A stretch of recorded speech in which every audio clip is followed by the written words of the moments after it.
mba tsinjiny hoe alahelo sesena ny ao ambadiky ny fafinaretana raha mba fatany meloha entoika anie ka tsy voatery ho voatana raha mba tsapany hoe atraizany alalo ny fanenenana raha mba naina andany fony zao izy ka mba niaino ny saina dia tsy ora fotsy be tratra maraina fa lany ny herin'ny fanafody ningampitiavana manko tamamatinalina ka namonjy ny fivoriana olon roa tao anefitra dia tsy nalalantsika fa ny faly sy ny oby sala aminjamoko tapako fe eny ampamilona fa netaka eo tany ny fahafahana kely dia nitsinjaka sy ny rivotra mafy ny azakazaka anjambany tsy nitsinjo izay mety ho vokany nitovolakoa nahita-kintana dia nanaraka vato ariana tomaky ka nitondra ny toko maro mampandrevorevo miaraka amin'ny tamotamo sy dokadokany dia iny izy fa ny ankohaka tsy fidiny satria voatoraky ny antsamitady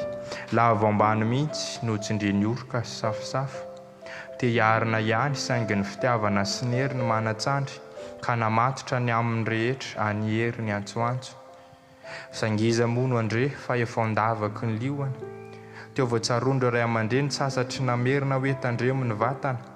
fa efa naho izay ilaina izy zao dia andro vitsivitsy aty aoriana irintony rehefa ianao le teny hoe malala za amin'ny toejaza dia ianao ny dadany ka zavatra roa ihany no mety hitrango voalohany ny tovavy ny mahazo tsiny satria melohana faniodina dia tsy ilabandony na mpitondra n'ilay kitro ny faharoa fisehoana sy voadondry avy hatrany raha samy fambananiry dia tsy anaran'ilay foreny ilay tiana tsy napidikizo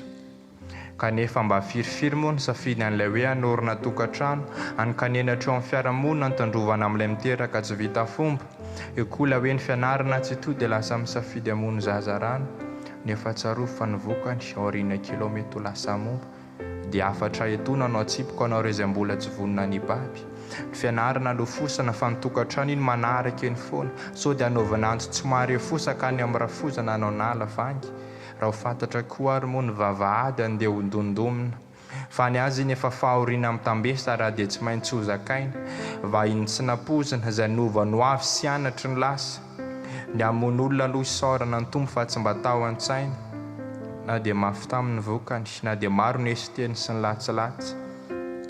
ka zavatra roa ihany no mety hitrango voalohany ny tovavy ny mahazo tsiny satria melohana faniodina dia tsy ilabandony na mpitondra n'ilay kitro ny faharoa fisehoana sy voadondry avy hatrany raha samy efa ambananiry dia tsy anaran'ilay foreny ilay tiana tsy napidikizo kanefa mba firifiry moa ny safidy an'ilay hoe hanorina tokantrano anokanenatra eo amin'ny fiarahamonina nitandrovana amin'ilay miteraka tsy vita fomba eo koa ilay hoe ny fianarana tsy to dia lasa misafidy hamono zazarano nefa tsaroa fa nivokany aoriana kilometa lasa momba